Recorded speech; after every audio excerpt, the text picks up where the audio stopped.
What is up, everyone? Welcome back to another episode of the Panthers Nation Network. The time is finally here. We've got competition in the building. Aaron Rodgers and the Jets coming down to Sparkle City. Can't do nothing but love it, man. We've been waiting for this. We've been waiting to see what our guys look like against other competition.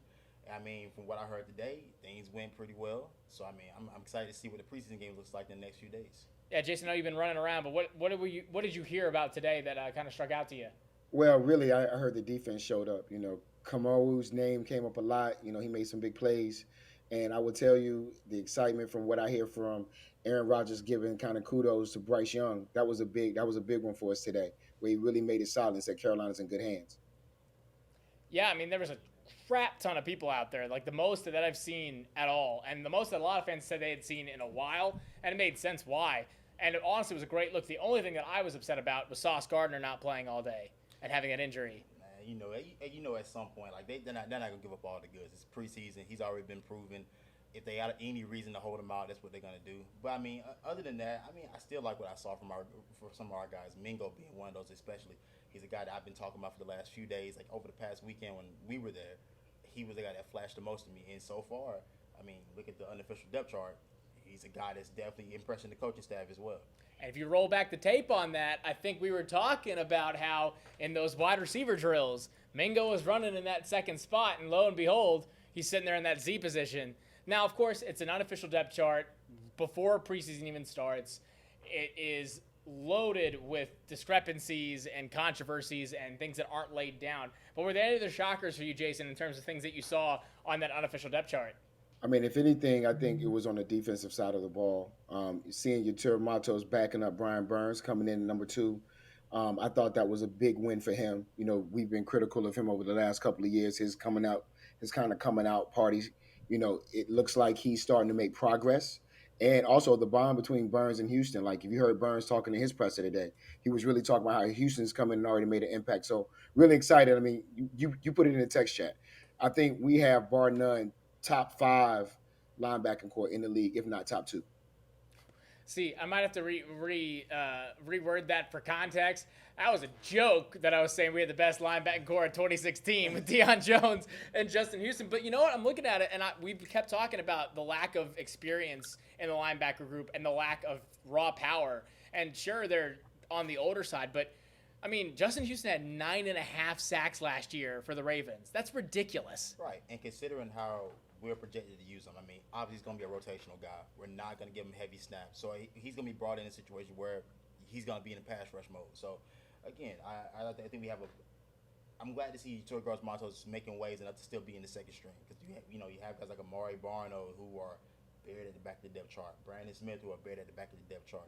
So to see Yatur being that high up definitely means something. It definitely plays into what he said in his presser that he's still here to impress. He's still here to prove something. So, I mean, I like to see it. The coaching staff feels the same way about it. Yeah, I don't know, though, because to give Justin Houston the starting gig, at least on the unofficial roster, they have him listed on that other side as the starter.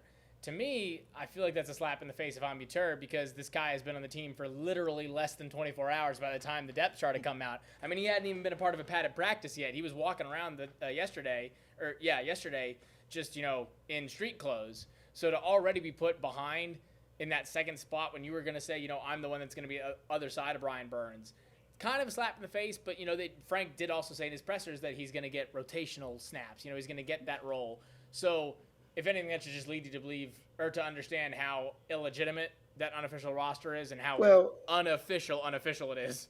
Yeah, but honestly and truthfully, even though it is unofficial, you put a 13-year vet who comes from a defensive known system, right? The Ravens are no joke. Like they've always had top 10 defenses ever since Ray Lewis, if not before then, right? They've always been predicated on their defense. So putting him over Yatur is not a big smack in my opinion. If more of anything, it shows the caliber of player we're trying to put on the opposite side of Brian Burns. So you do have a lot of veteran leadership in that linebacking quote, including Shaq Thompson. Then you also add in Brian Burns coming in on his back heel, and then you got the young boys coming behind them with Yatur and DJ Johnson, who's way back in the depth chart. We can talk about that a little bit later, but yeah, it's a lot going on in that linebacking core. Now, do you think it is an issue that we got Deion and then Justin Houston, Shantice? Does that kind of wash the Deion Jones signing, or do you think they can provide separate things for the team. I think they provide separate things for the team. I still believe that having Deion Jones gives you more of an inside linebacker presence that we didn't really have prior to. Having Deion Jones or having Justin Houston, that's a guy that's he's gonna be the outside linebacker role, that the edge rusher role that a guy like Marquise Haynes. Haynes has been banged up. That's the guy who he's starting over right now anyway. So I mean, having a guy like Haynes being banged up, you want to add more depth to that position, a position that we already thought needed help anyway. I think that's where that starts to come into play. Deion Jones, we'll have to see. I mean, to be fair, we haven't seen this defense in a game yet. We'll have to see how they want to flesh things out, how they work with the lineups. But again, it's a lot of rotations in this defense as well. You won't see one set group of guys be out there 24/7. They're gonna have guys coming in and out. So I think we just have to wait and see on what those two signings mean for our defense. Yeah, I mean, and you talked about, especially with Marquise Haynes, I mean, that's what kicked all of this off, right? Like Frank talked about his health, having the injury, and not knowing how that was going to shape out, and that's what started the role of getting Deion. And then from that, I think in getting Deion, they realized how, I don't want to say bad, but like lackluster the other guys have been. We talk about Barno, we talk about Brandon Smith, and those are the guys that we keep hoping are going to perform and do well. And then, DJ Johnson, he goes out. Now, they haven't said anything about that, so I don't think anything serious. But we've just been waiting for Amari Barno and Brandon Smith to, like, solidify. And it's hard to show your prowess in things like this. But the Jets' practices would have been a good day to start it off. No, absolutely. And to be honest, I didn't hear anything from those guys in particular that jumped off the screen about anything. But, I mean, honestly, we're only seeing clips here and there. So, at the end of the day, the game has to be played. It'll be played, Friday, I believe? Mm-hmm. So Saturday. Saturday. All right, Saturday, yeah. So we'll get a chance to see then. But I'm just hoping that some of these guys that are on the back end of the depth chart start to push themselves forward. We start to hear some names from some other guys. You want to start to see yourself move up when competition's around.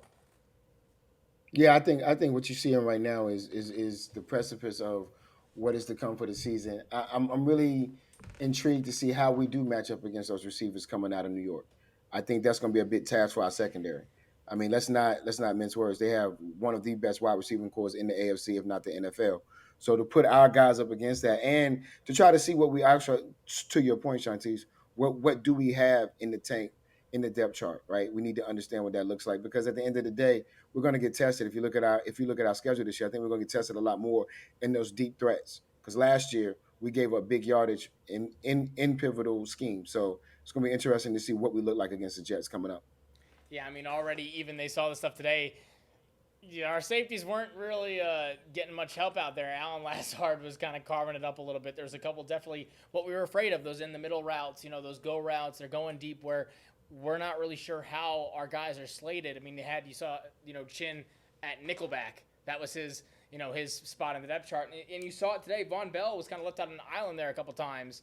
And that allowed for guys like Aaron Rodgers to pick apart your defense. And that's one of the, principal concerns I have is how is it going to fare back there when you're going up against a team, like you said, with the Jets that have a stacked wide receiver group that's going to be indicative of what you're going to see against teams like Miami or teams like, Seattle. I mean, good Lord, if we can't figure it out against the Jets wide receiver core, we don't even want to see Seattle on the field. No, that's absolutely right. And to be fair, we're playing the best quarterback that you're going to see in football. This is one of the greatest we've seen of all time. So him doing this to you, look, just be happy it's August. You know what I'm saying? You gotta just be happy and believe that it's only August and this is a chance for you to grow from this moment. I mean, like you said, this won't be. We're not even sure if these will be the guys that'll start and how. And again, they all need time to gel. We're still working in a new system. While we're excited about the system, we do have to see how these guys mesh together. You're talking about new safeties back there with Bell and Rowe and Chin playing at a newer position this year. So it's a lot of things that have to get worked out. I'm not going to overreact to the first practice we have against, somebody else that's not in our jersey. I'm going to overreact about Brian Burns, though, because good Lord, the tape I was seeing from him, the film, the clips, he was unblockable out there. And now I wouldn't say necessarily the Jets is the cream of the crop when it comes to offensive lines, but, I mean, he was looking like he was worth every penny of the ridiculous paycheck that he's about to earn from us. I don't know what you saw, Jason, but, I mean, it was wild. No, I mean, I think he's had a good camp overall. I think he's really solidified himself as one of the leaders and one of the people that are going to be a part of our future going forward. I mean, I want to kind of take a step back. You were talking about the lines. You guys have been there over the past couple of weekends, especially you, Jack. What does our offensive line look like? What is it vibing like? What is it gelling like? Because what I heard today didn't sound too promising. I heard we had some rushes come in, you know what I mean, on some pivotal things and some pivotal plays. So I'm interested to get some feedback from the both of you. Yeah, it definitely there was, and we've talked about that. With the Jets too, we were a little concerned about that as a matchup. Icky was holding his own. Icky has had a lot of frustrating moments over camp, not necessarily in his performance, but like he's been going at it with Brian Burns, and like he's had some false starts in team drills to where he's been getting kind of on himself, and so he had a great day up against that team. I think that I think Chandler Zavala, fully healthy with a full season, he could be starting by the end of the year.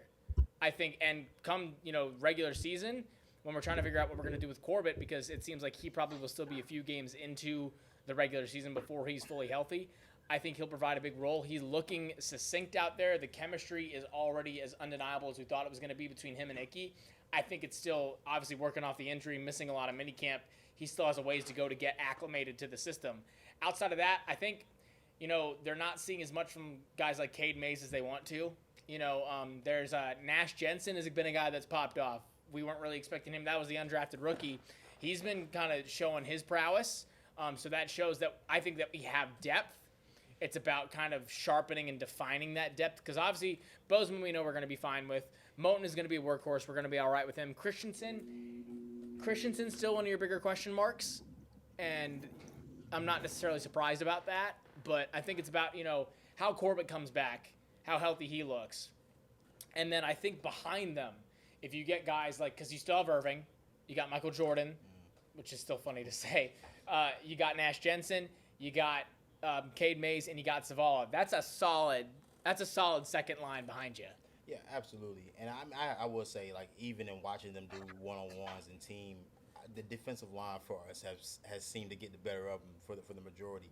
It goes into play about how better our guys have gotten. Like you said, we talked about Brian Burns being worth every penny, but I do start to worry that the things that we've been hyping up about this team coming into the year, which was our offensive line, that because that's always the issue with training camp, Yeah. right? Is your defense doing really good because your defense is really good, or is your defense doing really good because your offense has some holes in the lineup? Right, and we're thinking continuity should be there. These are all guys that played with each other last year. You're thinking that, okay, maybe we should be fine.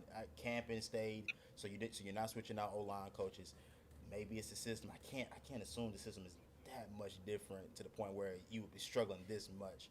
And we didn't add that many guys on that defensive line that it should look any different than what it looked last year. But Yeah. I was gonna say with what you're saying though too is that continuity piece is gonna come from them getting used to Bryce too, right? Bryce was in college last year. His cadence is gonna be different. The way that he's calling the plays, maybe the way that he's checking off, whatever it may be. To your point, schematic wise, it's all going to be different. Including, and you top that with the new coaching staff and a new system. So I think all of that has to come to play. I guess from what I gather from both of you is we are seeing an improvement. We are seeing depth. We're not seeing the holes that we probably would have seen even more so coming into weeks 3 and 4 as opposed to now. Like how much more prepared we seem to be is what I'm gathering. Yeah, I would say that outside of, the one person who did kind of seem human today, and we were expecting it, was Bryce Young. And I said this last week, pump the brakes on it because he's going to be going against NFL competition for the first time in his life. So it's going to be different than what he's been used to. He looked a little rattled out there. There was a couple passes, especially in the beginning, that were overthrown, underthrown, off the mark. He did work into it and ease into it. He got some connections with guys like DJ Chark and Hayden Hurst, and it showed how quickly those are going to be his, safety pieces, how quickly he went to them, how quickly he established that connection. And I think that that's big to show that because that's going to have to happen as we go through. And I think, honestly, it was great to schedule this practice with the Jets to go right into that preseason game. They said last week, he's going to get snaps. He's going to get snaps in preseason, much to my chagrin. He didn't say how many or how many games he was going to, but they said he's going to be playing in this preseason game. So it gave him at least a little bit of a test. Absolutely. But how many snaps, how many drives do we think he'll get in that preseason game? If it were my decision, he gets a drive. If it's a scoring drive, he gets a drive. Right. I would say he shouldn't be playing past the first quarter. After a touchdown or two, if we get that many, then he should be off the field. And I mean, even in practice already, Andy Dalton he's the best backup quarterback in the NFL. I mean, that's bar none. After that, so it should just be Matt Corral going out there so everyone can start window shopping. Hey, you need Cincinnati, you need a quarterback. Hey, Pittsburgh, do you need a backup? Come to us. We will give you Matt Corral. That's what it should be in preseason. I say a drive, maybe 2. All right. What about you, Jason? Yeah. I was of the same mindset. I was going to say about 2 drives at least in this first preseason game. There's no need to get him out there, get him on some freak play, and something happens. Want to keep him healthy. Want to make sure he's not going to take any unnecessary hits. Just because it's like there's just no reason to, and there's something to be said about making sure that he gets the bright lights kind of wave off, and he can get those jitters out, because like I said, and this happened again when we had our first team drills, especially on fan day. When we had those first team drills on that fan day, he looked a little rattled in that as well, and that was one in Spartanburg and then the one here as well. Like, he looked a little rattled at the beginning. There's times where the pockets were closing in on him, and he was making kind of lofty decisions. So I think that shows that there's gonna be some first game jitters. It's just gonna happen. Now he's been used. I think it honestly might be more familiar for him to go to Mercedes-Benz and have an area where he's been used to playing in the last 4, however many years. But it's not gonna be Cam. It's not going to be 400-plus yards and 3 all-purpose touchdowns. That's just not going to happen in this first game. No, because you think about a guy like Cam, that athletically, bro, Cam's just different. Yeah. So even whatever he lacked mentally or like the precision, but physically, you just can't touch him. You can't really mess with a guy like that. This guy, Bryce, is and that's the wrong thing. And that's the wrong thing to compare him to Cam in that junction. Yeah, it is. You shouldn't do that. But that's what I'm saying. The fans need to understand, and it's not like me, like Smitty, hey, you got to change the jersey, throw it away, you don't need it.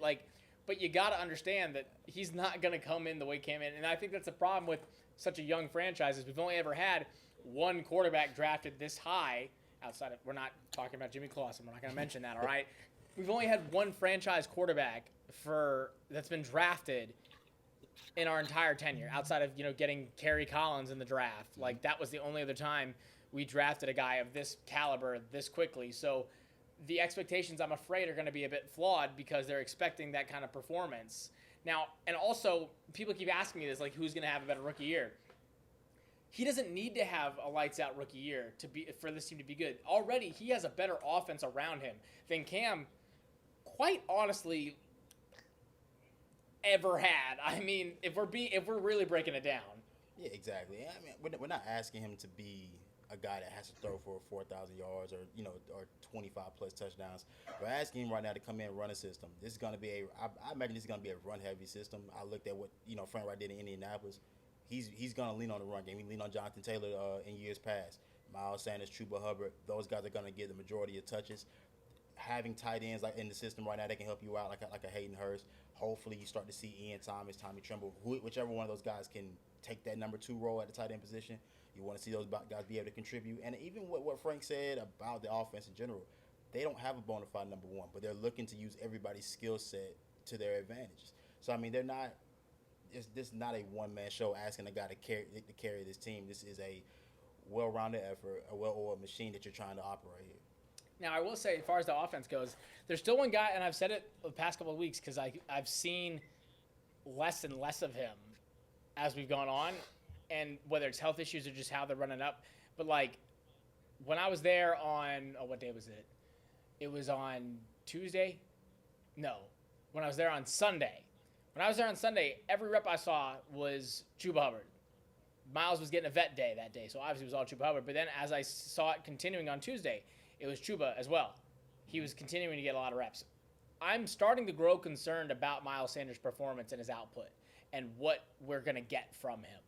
Because we talked about the different guys that we added on this offense in free agency, and I'm worried about the fact that since it's running back and it's one of the sexier positions, what all his output is going to be and how he's actually going to gel with his team. Would it be more so that Chuba Hubbard needs to get more reps because this is a new system for him, or is it because Miles Sanders, from what you've seen in all of training camp, has not been putting any output out? Now that's a fair. Is that what that is? That's a fair point because he had said off the jump that he has the least to, adapt to. It's very Steichen, very Sirianni-esque. so he's not needing to really adapt that much because it's similar to what he's coming from. And maybe they're trying to curtail it a little bit. They're not trying to show a lot of the pop. And of course, it's running in training camp, which, you're not going to get a lot from that, because if they are breaking 20-yard runs, it's because you're not getting tackled well or at all. But I don't know. It's something about it's a vibe that's being put out. And I hate saying it in that direction, but that's kind of the best way that I can describe it. I haven't thought about that at all. I'll be honest. I mean, like you said, because it's training camp. When you run the ball in training camp, when you're not taking guys to the ground, you can't really get a full effect of what the run game looks like. You know what I'm saying? I mean, even run blocking. I mean, the biggest thing I had to look at maybe would be run blocking and how that has looked. But honestly, if we're not getting a sky view from this, we don't really see what's really going on. We're getting these tight shots from the team. So I'm not too concerned. I mean, with a running back position like Miles Sanders is 26? Mm-hmm. Yeah, you're not running him out there at training camp, like you said, and he's already well abrupt to the system. You got guys like Chuba and Raheem that are gonna have to try to adjust and try to get their legs up underneath them in this system. So that's more important to get those guys going for sure, because you do feel like Sanders, bar none, is the best running back that you have in your room right now. So I don't think that it's just less of a worry, and just trying to take care of your guys at this point. The only reason I say it is just because, or you go, JB. No. I was gonna say, just don't kid yourselves. We don't want Miles Sanders to get dinged up. It's a 17-week season. Our bye isn't early this year. You know what I mean? We're gonna need him later in the season, especially the way it looks like we're kind of heavy loaded in the middle, coming out of the middle part of our schedule, going into the 2/3 part of our schedule. Right? There's a lot of meaty opponents. We're gonna need him to be available, and Chuba's going to need that experience, especially in the new system. Then it breaks down to where I agree with that. You talk about that meaty part of the year, though. They've already obviously put up these numbers. We saw the deal for both Deion and Justin Houston, and there's been that talk on Twitter about some of the running backs that are still on the market. Do you throw a little bit of a bag at an older running back to try to alleviate some of that workload? Who would be the running back, though? I mean, there's one name going around right now that's possibly headed to New Orleans. I think he's about to visit with the Giants coming up next. And the Colts, yeah. So the Colts, yeah, he went to the Colts, yeah. The Colts, yeah. Tripping. But yeah, like Kareem Hunt, like do you throw a bag at him, or do you just roll with what you got? I would. This is the question I'm presenting. You can't steal my question. I'm presenting the question to y'all because I would like to hear y'all thoughts. No, I would. I would for Kareem Hunt. Kareem Hunt is probably him or Dalvin. I would do. I wouldn't do it for Zeke. Somebody's got to go. I mean, that's the thing. All right, so who you willing to get rid of? Because it would have to be Blackshear. I mean, you got something. Blackshear would go to the practice squad. Yeah. So, I mean, you can't. You know what? I would get rid of. I would let Giovanni Ricci go. I would let. I would size it up in that way. I think Giovanni Ricci is somebody else. I think at that point, because I mean, you got to keep Chuba. You got to keep Chuba. You got to keep Chuba. No question in my mind on that. But I was honestly looking like you got to keep Chuba. I would say keep Ricci only because they do like running him in both of those spots, and especially if we're running a 2 tight end set, which you looked at the unofficial depth chart. That was the first time in forever I had seen it where there was 2 tight ends listed, right? Yeah. And that like in 2 separate spots with backups, because Ricci was listed as a backup tight end. Right. He wasn't even listed as a fullback. But for me, I kept talking about that big workhorse back, and we do I think need that. But I was looking at the size of him. And I wouldn't want to necessarily put a receiver in that position, but Laviska's got some meat on his bones. He's a taller guy. He's not obvious. Because the only reason I say that is because Spencer Brown is not the biggest of the big. Mm-hmm. Like, he's just shy over 200 in terms of how big he is. And if we're not using running backs in those situations, like in those short yarded situations like that, then Spencer Brown for me is the guy that I would say can take a hike. Yeah, I think we are forgetting that how Laviska is going to be used. There really wouldn't be a need for another back. And that's because they've been seeing, like we talked about Miles and like not seeing him.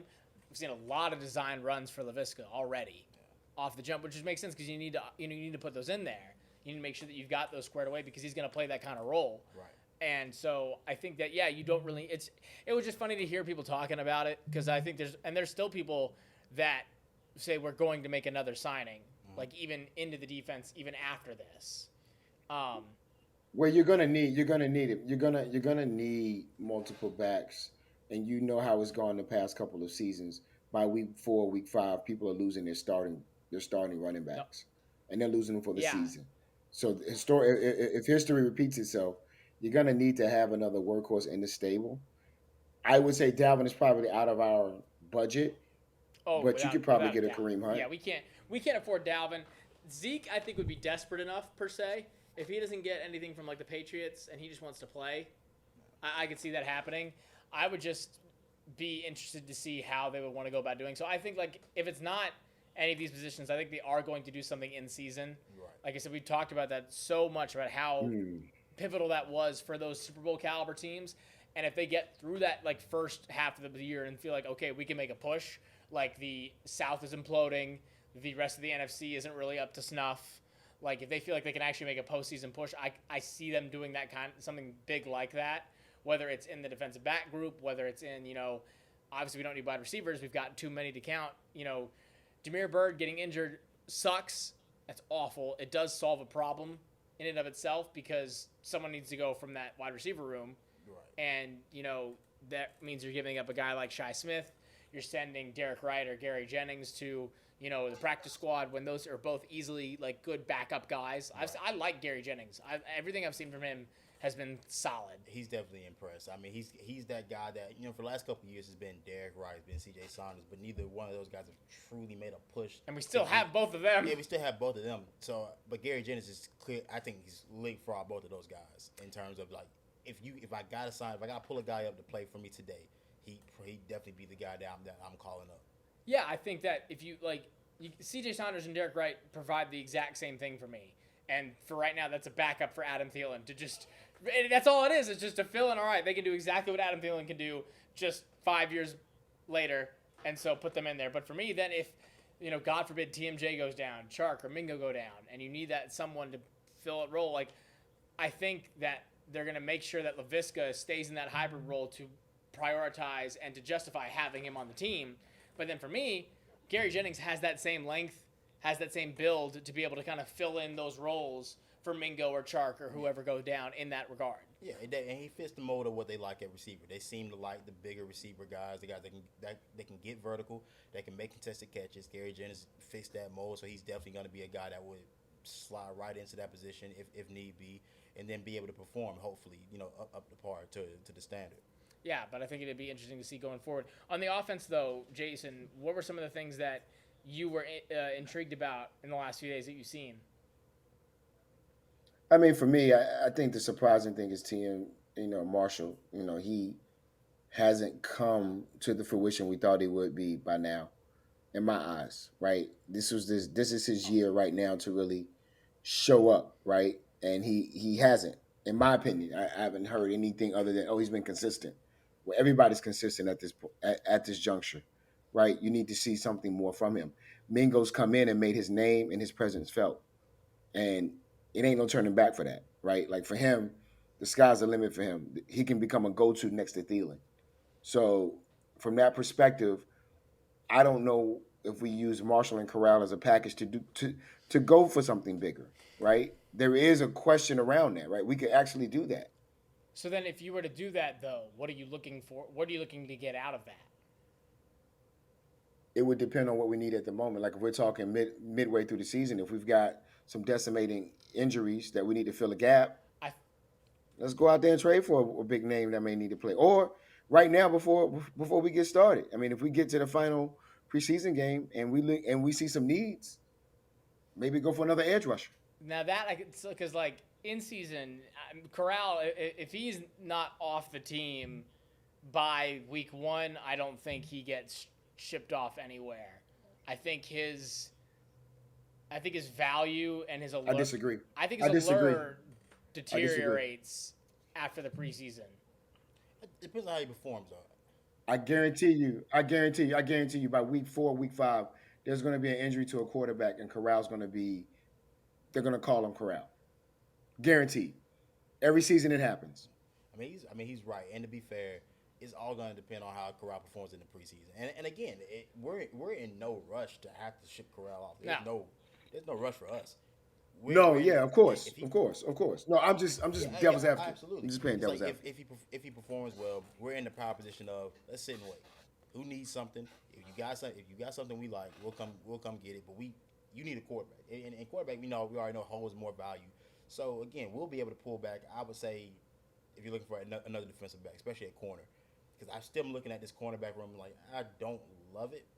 It's fine. After the first two, it's a pretty significant drop off. Keith Taylor's seems to have gotten better, but still we have to see that on the field. We've seen it in camp some. We've seen it in splash in some games, but we need that consistency. If those guys still struggle, then you need to be looking for another cornerback, and you could definitely get that from a Matt Corral trade, I believe. I think you could too. I think especially TMJ, you could do so. That like further in season for TMJ, definitely that would be like a bigger trade to see how they would do that. I just don't see them doing that necessarily off of the rookie quarterback year when he's going to need that. I'm not that he's going to need all the weapons he can get because I think this is a very weapon heavy offense. But I'm just concerned more about how they would go about doing it because I think we're going to need another cornerback going forward. You said it. Keith Taylor has shown some promise. C.J. Henderson has still left a lot to be desired. We're still not getting as much from him as we need to be getting. And even in situations like this where he had all of minicamp, he was obviously his health was going back and forth during minicamp as well. But then coming into this, I've still seen nothing that impresses me coming out of. He's had a couple picks, a couple and he had a couple days of like getting a little bit better. I mean, he didn't do anything today, but I wasn't expecting him to. And then I think Jeremy Chin being named in that nickel role all but says what it needs to say. I don't think it says much about Henderson. More so, it says about the type of style of defense that Evero likes to run. Remember, we talked about that. We talked about like that spur buzz position that that the University of South Carolina used to run. That's what that nickel position is. It's not truly like it's a bit nickel. I just very much believe that if they get into a set where they go 4 wide, you don't want Jeremy Chin on the slot receiver. Oh, not the slightest. I don't want Jeremy Chin on the field at that point if we're going 4 wide. Yeah, exactly. So, I think it's all a matter of we're just seeing names and labels. We have to see what they do when the packages get thrown out there. And we won't really see that to the regular season. So, Henderson's been fine. Not too high, not too low. He's had some picks, like you said. He's been active. I'm just not in any rush to declare him as a complete waste of a situation yet. Yeah, this is reminding me of the Josh Norman kind of thing. He's going to succeed in a system that benefits his strengths. Once Josh Norman left our organization, he wasn't the Josh Norman that everybody knew. It was all about the system he was in, right? Josh Norman he couldn't match up one-on-one. He thought he could, but he could. He's not a one-on-one type of a back. That wasn't his strength. He was one of those perusers, as I call him. He can shift back there and look at the quarterback and understand he had good instincts. So that's what I would see from our C.J. Henderson perspective. That secondary is going to be an issue because we always get major injuries. We have not had a full season with any of them lasting a full season together as a unit. Whether Dante goes down week 10, whether Horn goes down week 8, it is what it is, and we haven't seen them together. So that's the key to all of it, Shantice. Yes, we do need another cornerback, but at the end of the day, that group itself has got to stay healthy in order for us to see what that true potential will look like. That's where you're going to get it, like going into the season. That's where it's going to become, and that's what we should have done last year. We kept saying we need to add somebody. Why are we just rolling with the guys that we have? And I don't know where that holdup came from because Rule was gone by that point. It was just, it was just Fitterer, and whether it was he understood that there was no reason to make a push into the playoffs. Like, obviously you want to win and get to the postseason, but like he probably saw the writing on the wall. We're not going to be able to make it past whatever game we get into. Right. So why spend that money now when the market is so saturated and unable to make any movements? But then I'm thinking about it now, and I'm still like, okay, unless you make like a blockbuster trade at the cornerback position, I still don't know who you would because you didn't even touch Marcus Peters. You didn't even look his way. Then there was the other guy that they were looking at, that the Ravens and the Raiders were looking at. I can't remember his name off the top of my head, but like you didn't even show any semblance of being a part of those discussions. So now even going forward, unless you're going to get to the point where you're going to have to make some sort of blockbuster trade for a cornerback. Maybe they just feel strongly about the guys they have in the room. And not feeling like there's anything out there worth them trading away capital for. But they've made a lot of trades in the past 2-3 years. A lot of which that we've had to go back and rectify in hindsight. So I can see them just kind of just Yeah. staying pat, see what we have, and let's see if these guys develop. So let's see if these guys under a new system can do right. So both of you have been down in training camp. What does Jeremy Robinson look like? What does Robinson look like? I'm gonna be What have you fair. seen? I didn't see much. He doesn't really. I mean, he doesn't really do a whole lot. I didn't see a whole lot in the team periods. One on ones. Our receivers kind of just diced up our DBs in one on ones. But as far as like in Yep. team, I haven't seen anything that stood out. I mean, he's playing second fiddle to Xavier Woods right now, so it's not been bad. But I think it's about to shift right that we're just not that deep of a squad that he's gonna have to play be on the front lines for sure. Yeah, I think it's more of the fact that like he's coming into a system where we're also bringing in Von Bell and we're bringing in Eric Rowe, all, like both at the same time. They are obviously going to get more minutes than he's going to get, and they're going to be key pieces of that defense. I think that's where we're seeing Von Bell heavily, we're seeing Eric Rowe heavily, we're seeing Xavier Woods heavily. So there's really no purpose to bring him on the field, and then because then even when you get to the secondary spots, it's still Sam Franklin, coming in and still playing the role that he's been playing. And so I think you'll see him special teams. You'll see him, in certain packages maybe, but I think that he's quiet right now. You expected maybe I was expecting any skirmishes to come from him. I was surprised to see guys like Hayden Hurst getting into shoving matches, after the play. I mean, it's not terribly far away from what we saw in college from him, but there was not a whole lot of guys like the skirmishes that did happen. He was not a part of it. I think it was another one of the linemen that keeps causing trouble. There's another offensive lineman that keeps causing trouble, and I can't remember his name. But no, I haven't really seen anything from him, and not for lack of trying. I don't think. Like you said, one-on-ones, doing what he needs to do. He's popping in those drills. But when it gets to team period, they're not spending a lot of time like on the secondary, on the second team. Like they are offense, and it's because on both sides of the ball, they're so rotational with how they're doing it and how they're handling it. Offensive line, they're trying to establish that connection for all of them. And Campin's so good that he can put anyone in there and make sure it sticks. And they're trying to, with the health end of Corbett being out, you can't really have your full number ones as it is. So you're having to run different guys in and different chemistry. Same with running back. You're going to use Miles and Chuba. I think it's going to be a lot more even of a split than people think. Like, I think it's going to be about a 60-40 split between the two of them. I really think so. I agree. I thought last year, towards the end, I thought Chuba was becoming the better back. I mean, Foreman was obviously your grind my type of back, but I thought when you start to see this offense start to pick up, you start to see Chuba break off bigger runs. And again, I thought he got better with his contact balance. His rookie year, that was, he had ghost feet. So he trip over air, but you start to see him be more and more reliable in the ground game. You want to see his game in the passing game grow some. That's the one part of his game that we haven't seen. But I do believe that there's a bigger role for Chuba this year, and that he's gonna have to be like a 600, 700 yard guy to help this offense really push forward. I think that the two of them together is kind of be like what they tried to do with like Fozzie and Cap, where it was two similar guys. There wasn't a true number one, and it didn't work with that.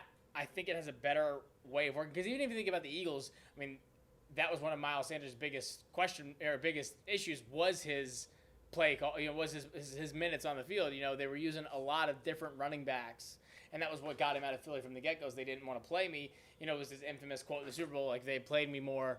If we were running the ball more, we would have won that Super Bowl.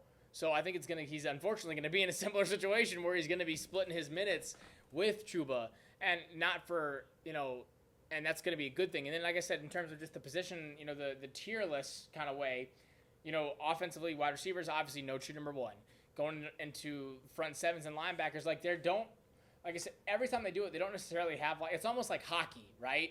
Where in hockey, you have your lines, but it's not like you're pausing to substitute. They're going in and out simultaneously, smoothly, kind of just on a continuous basis. And that's what they're doing in these practices. They're popping in different guys in the backfield, different guys, in the front seven, without making a huge switch to bring in your whole. It's not high school, they're not bringing in your first team. All right, second team, go on. Even when it's scout, and even when they're doing that kind of stuff, when they're running team, it's one-on-one. and then they're floating guys in there, and that's where you see guys like Iku Leota. He's making big splashes on that edge position, or Kobe Jones. He's another guy that people have been really liking in that other spot to show that we have that depth, especially since Marquise Haynes has gone out. But Jamie in the back, not really doing a whole lot. Like the younger guys and the real depth pieces have really not been able to make a whole lot of splashes. Like you think about guys like Bumper Pool, have not heard much from him at all because he's not really being put in position in team drills to do so. That's where you hear, like, even when they talk about guys like Nash Jensen, it's not about how he's necessarily doing in teams, but just how he's looking physically, how he's coming along mentally, and how he's working in his chemistry off the bat. Mm-hmm. Mingo, it's different because you drafted him second round knowing he was going to have that impact off the jump. So it's not like you're not going to hear from him because he is younger. He's going to be heard from because of his age and because of what he can do. Well, you also know at the end of the day, too, it's about being comfortable in the system and who's going to produce the most out of it, right? We got to remember this is a new day for everybody in the building. So however we look at it now, it's all about who's going to produce the most and who's actually getting more comfortable in that space.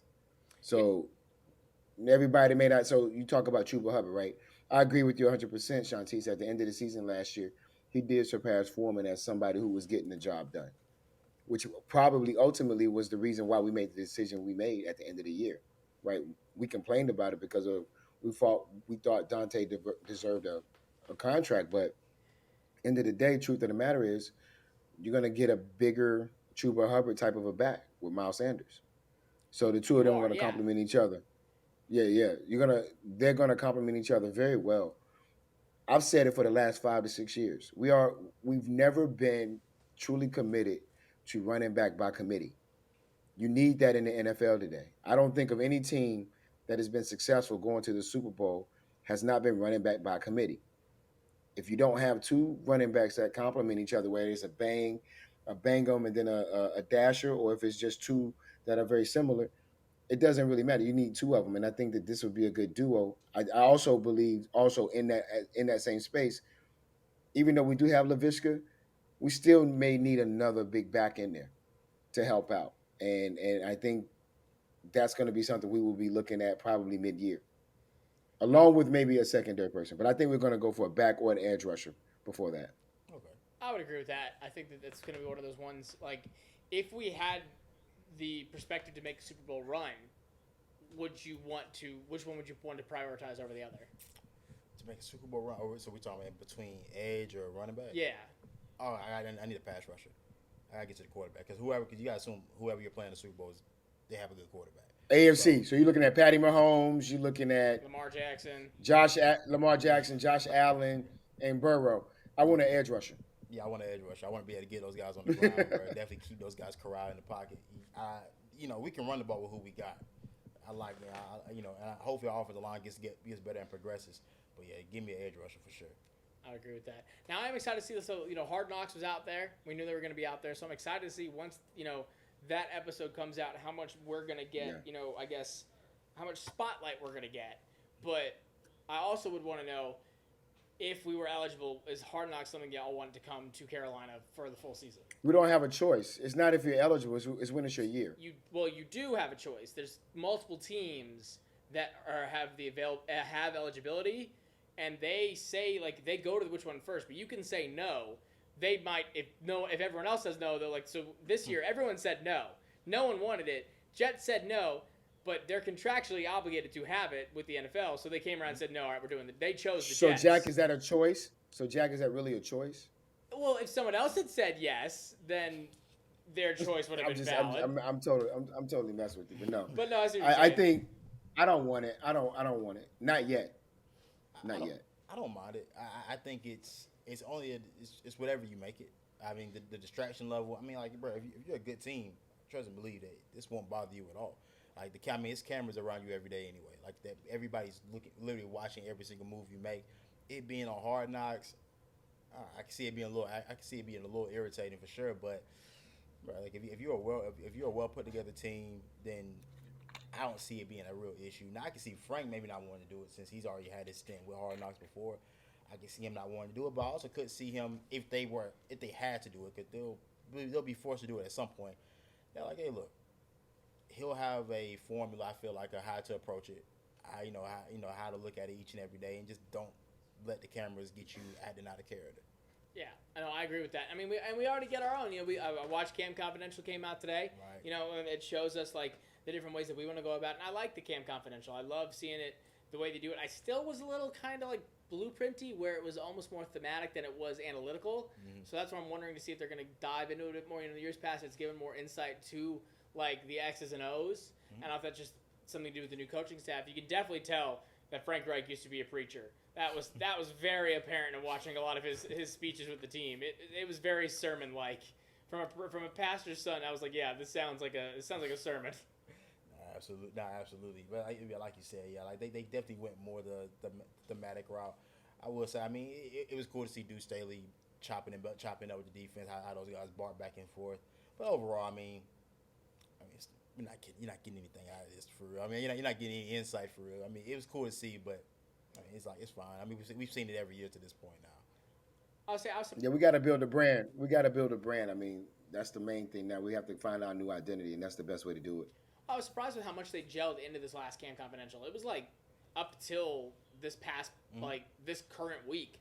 They went, I mean, they'll do one for Fan Fest, I imagine. Like Fan Fest and like this net, and then one for like the joint practices. But like it was pretty much like a good 2 weeks. It was all of training camp. Like I thought in years past, you know, they kind of spread it out a little bit more. And maybe that's because the content team is so backlogged with the amount of stuff they're trying to put out right now that they just say, all right, we got to just put all this together. It's done. That's what we're showing you. We'll give you another one, probably like 2 or 3 more that they're going to give us. But what are some things else that you want to see from Camp Confidential? I want to. So for like the rookies, I want to see how those guys are picking things up. Like, you know, follow in behind those guys, see how they're gelling with the coaches. How do the coaches feel about them? Definitely getting a look at how Bryce Young, how he's taking the teaching, how he's taking the learning process of all of this, and how is this, you know, how is he learning and how is he getting into his own? What about you, JB? I think for me, I want to see the interaction between position coaches and their positions. I think that's what I would like to see more of. You know, some of that one-on-one of D'Angelo talking to J.C. Horn. A little bit more, you know, of a Thomas Brown, to your point, talking to Bryce on the side, trying to get a feel, or maybe Deal and Bryce and Thomas Brown or Josh McCown having a conversation on the sideline. Some of that conversation, I would like to see what that camaraderie looks like. If it's not just all talk, you know what I mean? Really see that bond. No, I agree with you. I want to see that kind of too. I want to see a little bit more from the defense. I want to see like them breaking into their position groups and having those speeches. Like, I like seeing Reich talk, and I love hearing what he says, but I'd like to see how they kind of go about interacting with each other. I agree with you off of that. And I'm interested now. Okay, so going into, we got tomorrow as well, and then preseason. Tell me your thoughts about the Jets going into this first preseason game, and just about how the Panthers, you know, how you expect them to kind of come out. I mean, early on, I'm really interested to see how our secondary looks. Like you said, especially the guys, you know, like you said, the Keith Taylors, the C.J. Hendersons. How do those guys come out? How do they fare? I imagine we won't see our starters very much. And how do our edge rushers fare? Kobe Jones being one of those guys. He's been the new face that's popped up onto the scene. How does he perform in gameplay? Does everything that he's done in training camp translate? That's probably my biggest thing. JB? Yeah, for me it's gonna be really around the offensive line and the gelling of that, trying to see what the depth looks like there, and also seeing what Bryce, you know, really ultimately looks like commanding on the field, right? You know, that first series, if he's going to do it, which we think he will, seeing how comfortable he is, and also seeing how he takes command and looking at those different looks, because it's the NFL, it's Big Boys Day. You know what I mean? This isn't Alabama playing Auburn, so it's going to be very, very, very interesting to see him. Yeah, I agree with you. I think for me, it's more so about kind of what sort of 10-sheet Reich puts together, you know, and if they do so that aggressively off the jump.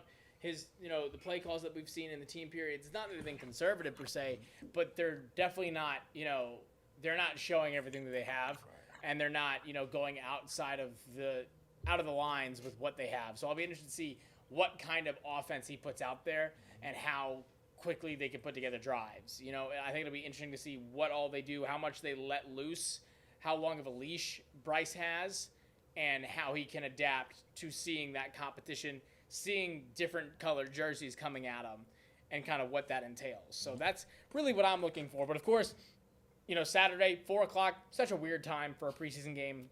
I can't remember the last time I've seen a mid-afternoon NFC East kind of preseason game or NFC West kind of preseason game where it's at 4 o'clock. Yeah. It seems like fan fest to me. It's weird. Yeah, that's an odd time. I said I won't be out there at that. It's gonna be a little too hot. Sun still out. Yeah. I'll watch that one from the crib. I can definitely enjoy it. I just go run back the highlights and everything of that one. Yeah, and it'll be also interesting to see just the Jets coming off of having already a game under their belt. We saw how things went with the game against the Browns. So we'll see if that gives them any sort of advantage. I don't necessarily think it does, but it will be interesting to see. And then we'll be there to talk about it after it. Yeah. Absolutely. Well, of course, y'all, we'll have that right. after that is done. We'll be back here. And until then, though, this has been the Panthers Nation Network, brought to you by, of course, Locker Room Charlotte here in our brand new home studio. Don't forget to come out here and check it out. All the information over on their Instagram page. And until then, y'all, keep pounding.